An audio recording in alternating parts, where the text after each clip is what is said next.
अस्सलाम वालेकुम नाज़रीन, प्रोग्राम दूसरा रुख में खुशामदीद। मैं हूं आपका मेज़बान नादिर गुरामानी। नाज़रीन, इस वक्त जो दो इत्तेहादी जमातें हैं या वफाकी हुकूमत जो इत्तेहादी हुकूमत है उसमें एक बड़ी जमात पाकिस्तान पीपल्स पार्टी और मुस्लिम लीग नून आमने सामने हैं। उनके जो हाल ही में मुज़ाकरात हुए, हम ये कह सकते हैं कि वो मुज़ाकरात नाकाम हो गए हैं और आज सदर मुमलिकत आसिफ अली ज़रदारी साहब को इस मामले का नोटिस लेना पड़ा है। वज़ीर दाखिला मोहसिन नकवी से उन्होंने रब्ता किया है और हाल ही में हमने ये भी देखा कि जो पार्लियामेंट से वॉकआउट हुए, फिर पंजाब और सिंध से भी मुस्लिम लीग नून और पीपल्स पार्टी के एक दूसरे के ख़िलाफ़ जो बयानात है वो आते रहे हैं। इस हवाले से जो पाकिस्तान पीपल्स पार्टी के रहनुमा हैं उनके पहले भी कुछ खदशात हुकूमत के हवाले से थे। कई रहनुमा हैं जिन्होंने ये तजवीज़ भी दी कि हमें या तो काबीना में शामिल होना चाहिए या फिर हमें इस हुकूमती इत्तेहाद से अलग हो जाना चाहिए।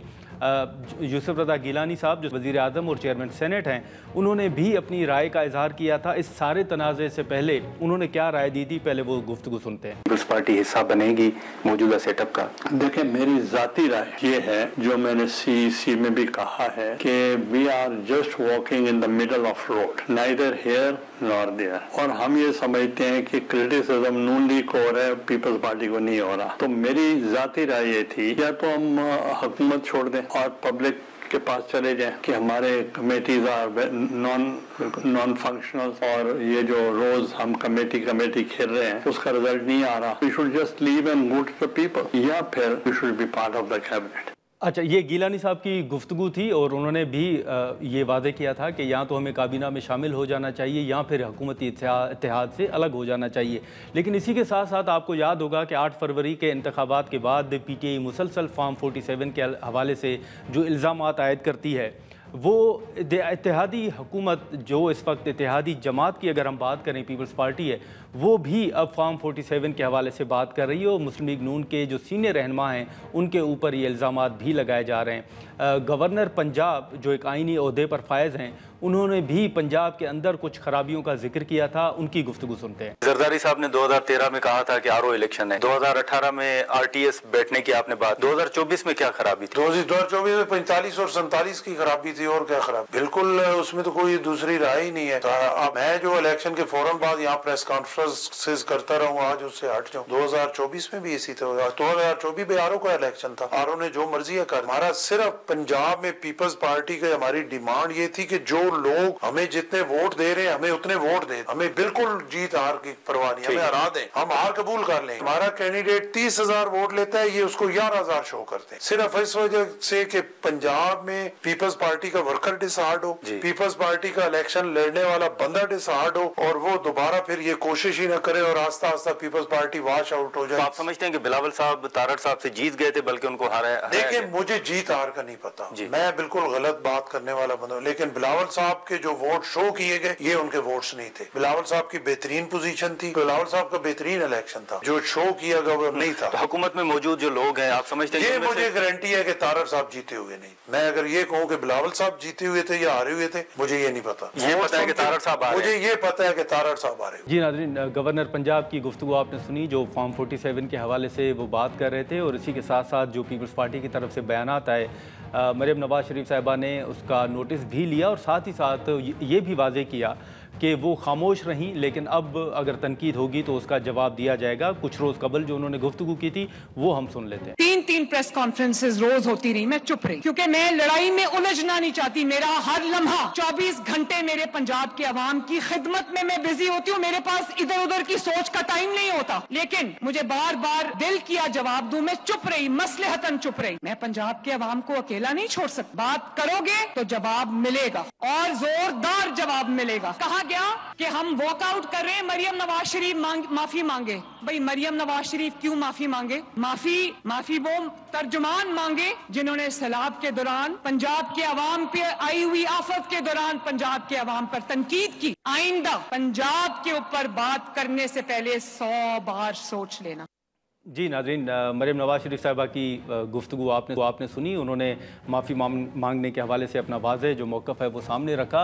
आज हमने देखा कि कौमी असम्बली और सेनेट से पीपल्स पार्टी ने वॉकआउट किया, लेकिन कौमी असम्बली के अंदर पाकिस्तान तहरीक इंसाफ ने पीपल्स पार्टी को एक अहम पेशकश की है कि वो हुकूमत के ख़िलाफ़ तहरीक अदम एतमाद ले आएँ। पाकिस्तान तहरीक इंसाफ पीपल्स पार्टी को तहरीक अदम एतमाद में भरपूर सपोर्ट करेगी। ये एक अहम पेशकश है जो पीपल्स पार्टी को की गई है। हम इन तमाम इशूज़ पर गुफ्तगू करते हैं और हमारे साथ वज़ीर ममलकत हुज़ैफ़ा रहमान साहब मौजूद हैं। बहुत शुक्रिया हुज़ैफ़ा रहमान साहब वक्त निकालने का। सर ये बताइएगा कि हाल ही में जो इत्तेहाद है वफाकी हुकूमत की अगर हम बात करें तो उसमें पीपल्स पार्टी आपको सपोर्ट कर रही है, एक इत्तेहादी हुकूमत है, लेकिन कुछ चीज़ें ये भी चल रही थी कि बड़े अच्छे ताल्लुकात हैं मुस्लिम लीग नून के साथ, और पीपल्स पार्टी तो ये भी कह रही थी कि अगले वज़ीर आज़म जो है वो बिलावल साहब होंगे। ये अचानक क्या हुआ है? आज भी हमने देखा कि सेनेट और कौमी असम्बली से वॉकआउट भी हुआ, पीपल्स पार्टी के रहनुमाओं ने सख्त तकारीर भी की। ये अचानक मुस्लिम लीग नून और पीपल्स पार्टी के दरमियान इख्तलाफात को आप किस तरह देख रहे हैं? देखिए जी, कोई ऐसी बात नहीं है। बस पीपल्स पार्टी मुसलसल जो है वो पीएमएलएन पर तनकीद कर रही थी, और जब भी कोई मौका आता है, हाँ, चाहे वो बजट का मौका हो, चाहे बाकी मौके हों, तो उस पे पीपल्स पार्टी की तरफ से जो रवैया अख्तियार किया गया वो कभी किसी इत्तेहादी का ऐसा रवैया नहीं होता। बहुत मौक़ों पर ब्लैकमेलिंग भी की गई। तो ज़रा सब्र का पैमाना होता है। हमारी साइड से भी कुछ अच्छा। लोगों का लबरेज़ हो गया और उन्होंने फिर उस पर रिस्पॉन्ड किया। तो इससे ज़्यादा तो कुछ नहीं है। पीपल्स पार्टी मुसलसल कहे कि हमने सर सियासत पीपल्स करनी है पार्टी ने क्या और ब्लैकमेलिंग की वो है हुज़ैफ़ा साहब? सर अगर बता सकें क्या ये ब्लैकमेलिंग की है उन्होंने? जी, बहुत शुक्रिया। मैं पहले कई दफ़ा ये बात बता चुका हूँ कि अगर आप पिछले 1 डेढ़ साल में देख लें कि कभी मुतालबा आ जाता है हाँ, कि पंजाब में हमारे एमएनएज़ को अकोमोडेट नहीं किया जा रहा। कभी कहा जाता है हाँ, कि यूसुफ गिलानी साहब के बच्चों और उनके कहने पे मुल्तान में इंतज़ामी अफ़सरान नहीं लगाए जा रहे। फिर लगा दिए जाते तो वो राज़ी हो जाते हैं। इस वक़्त भी 8 क्लब के अंदर जो है वज़ीर आला ऑफ़िस है, और यूसुफ गिलानी साहब के बेटे को हमने ऑफ़िस दिया हुआ है। हुँ, तो वो सारे इख्तियारात वहाँ बैठकर ज़ाहिर है अपने लोगों को, हल्के के लोगों को ट्रीट कर रहे हैं। इसी तरीके से कहा गया कि आपने ठीक है। एमएनएज़ को ग्रांट दे रहे हैं, हमारे एमएनएज़ को पूछ नहीं रहे, हम आपके इत्तेहादी हैं। 10 अरब रुपए बिलावल साहब की हुँ, डिस्पोज़ल पे पार्क कर दिए गए, वो राज़ी हो गए। अभी आपने फ्लड के मामलात में देखा कि मैडम ने मरीम नवाज़ साहिबा ने मुल्तान में सबसे ज़्यादा इज़्ज़त जो है गिलानी साहिबान के बेटों को दी। अपने अरकान पार्लियामेंट को पीछे रखा ठीक है। और उनके अरकान पार्लियामेंट को आगे रखा। तो यूसुफ गिलानी साहब ने जितने विज़िट किए मुल्तान में बतौर चेयरमैन सेनेट, तो उन्हें बतौर वज़ीर-ए-आज़म बल्कि सुपर प्राइम मिनिस्टर का प्रोटोकॉल दिया गया। तो बात ये है कि आप कहते अच्छा, हैं बजट मंज़ूर नहीं होने देंगे, हुकूमत ख़त्म हो जाएगी। इत्तेहादी जो है दोनों एक-दूसरे के साथ मोहब्बत प्यार से चलते हैं, और मुसलसल जब आप इस तरीके का, चाहे नहरों का मामला आए, हालाँकि सबको पता है कि नहरों का मामला कहाँ डिस्कस हुआ, क्या क्या बात हुई। आपने जो है हुँ, वो सारा मलबा पंजाब पे डाल दिया। अगर पंजाब की चीफ एग्ज़ीक्यूटिव ने उन सारी इश्यूज़ को रिस्पॉन्ड किया है, और उसमें ज़ाहिर है कहीं न कहीं एंगर भी आ जाती है, जब आप मुसलसल अपने इत्तेहादी को इस तरीके से टेकन फॉर ग्रांटेड लेंगे। आपके सो कॉल्ड तर्जुमान जो हैं, बिल्कुल। जो ना ठीक है, ठीक है, पार्लियामेंट का लेकिन हिस्सा है, हुज़ैफ़ा ना साहब किसी फैसला साज़ी का हिस्सा यहाँ है, पर वो आपके ऐसी इल्म में ज़ुबान होगा कि इस्तेमाल जब करेंगे। इंतख़ाबात हुए। तो मुझे मुकम्मल करने दें जी, ना जी, जी, बात जी, तो हुज़ैफ़ा मुकम्मल साहब करने दें। जी, आपने सवाल किया तो जी, या पहले आप जी, मुझे मेरी बात मुकम्मल किए बगैर जी, आप, जी, ठीक है, ये आप तो पता मुकम्मल होना कर चाहिए लें। कि मेरी बात को आप कहीं मुकम्मल कर रुक लें, जाए ना आप जी, मेरी बात। बात कहीं का। जी, जी। जी, जी, आप तो मुकम्मल कर अर्ज़ लें। ये कि जी, जी, अर्ज़ ये कि जब आप मुसलसल इस तरीके का रवैया अख्तियार करेंगे, तो ज़ाहिर है फिर हाँ, तलख़ी में इज़ाफ़ा होगा, और आप इत्तेहादी होते हैं। जब आप इत्तेहादी होते हैं तो आप ये काम नहीं करते।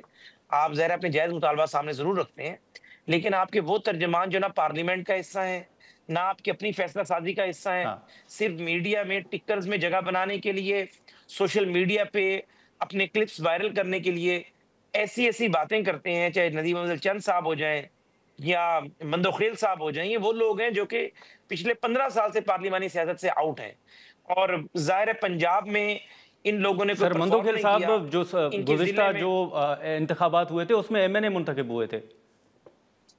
नहीं, मैं पंजाब की बात कर रहा हूँ। देखें, जब आप इन जनरल बात कर जी, रहे जी, होते हैं, मैं स्पेसिफ़िक किसी पर्सन स्पेसिफ़िक बात नहीं कर रहा। मंदोखेल साहब, लेकिन इस वक़्त तो ज़ाहिर है ना वो हाँ, असेंबली का हिस्सा हैं, ना अगर हाँ, पीपल्स पार्टी के इत्तेहाद को नून से नुकसान पहुँचता है, ना उसकी कॉस्ट उन्हें पे करनी है। तो इस तरह के लोगों को बात करते हुए भी अवॉइड हुँ, करना चाहिए। यानी जिसका काम उसी को साझे, हाँ, जो ज़ाहिर है फ़ैसला साज़ी का हिस्सा है, और जिसने ज़ाहिर है अगर हाँ, उस इत्तेहाद का नुकसान की कॉस्ट पे करनी है, तो वो बंदा बात करे। अब चंद साहब हैं, हमारे भाई हैं, दोस्त हैं, लेकिन भई अगर आप 15 साल से असेंबली में नहीं आ पा रहे, तो इसमें नून लीग का तो कसूर नहीं है। अगर आपको बेनज़ीर भुट्टो हुँ, की शहादत के बाद जो है मंडी बहाउद्दीन के लोगों ने मैंडेट दिया था, आपने उस मैंडेट का सत्यानाश कर दिया, करप्शन की नई दास्तानें रकम की गईं। अगर पीपल्स पार्टी का सफाया आप लोगों ने किया पंजाब से, نے 126 سیٹیں جو پیپلز پارٹی نے 2008 میں جیتی تھیں، 2013 میں آپ اس پیپلز پارٹی کو 5 یا 7 سیٹوں پر لے آئے.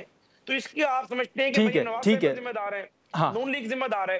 لیکن حذیفہ صاحب معذرت آپ کی، میں یہاں پر بات کاٹ رہا ہوں، لیکن آپ جن پارلیمانی رہنماؤں کی بات کر رہے ہیں، میں بڑی اہم بات کر رہا ہوں، آپ کو شاید اس بات کرنی، میں آپ کے پروگرام کے توسط سے اہم بات کر رہا ہوں. اگر آپ کو تھوڑا سا بھی نیوز سینس کا احساس ہے تو آپ مجھے بولنے دیتے ہیں. جی سر، مکمل کر لیں.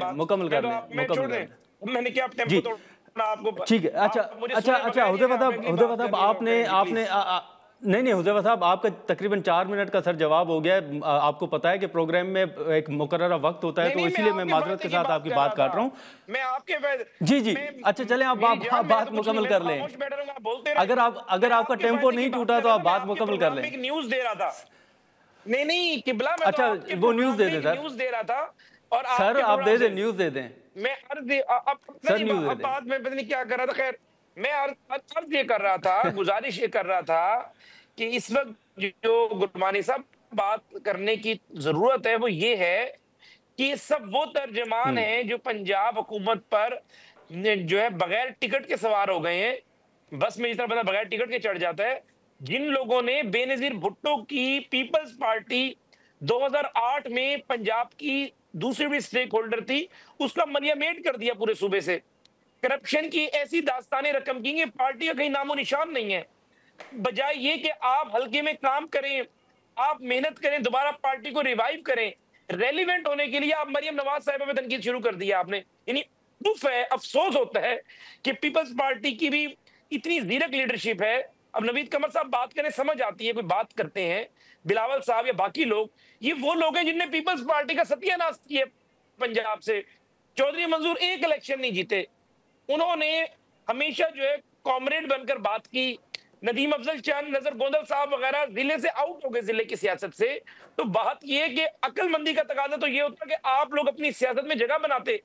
گیلانی صاحب کے بچے جو ہے ملتان سے جیتے ہیں، ٹھیک ہے، ہم انہیں بڑا ویٹیج دیتے ہیں، لیکن بات ہے کہ 8 میں گیلانی صاحب نے پورے پنجاب سے پیپلز پارٹی کا صفایا کروا دیا. آپ کہتے ہیں کہ اب ہم ریلیونٹ تب ہوں گے کہ اب مریم نواز صاحبہ پہ تنقید کریں. تو معذرت کے ساتھ اگر آپ آسمان پہ تھوکیں گے تو تھوک آپ کے منہ پر آئے گا، آسمان کو کوئی فرق نہیں پڑنا. ناظرین، یہاں پر ایک مختصر سا بریک لیتے ہیں اور بریک کے بعد گفتگو کو آگے بڑھاتے ہیں.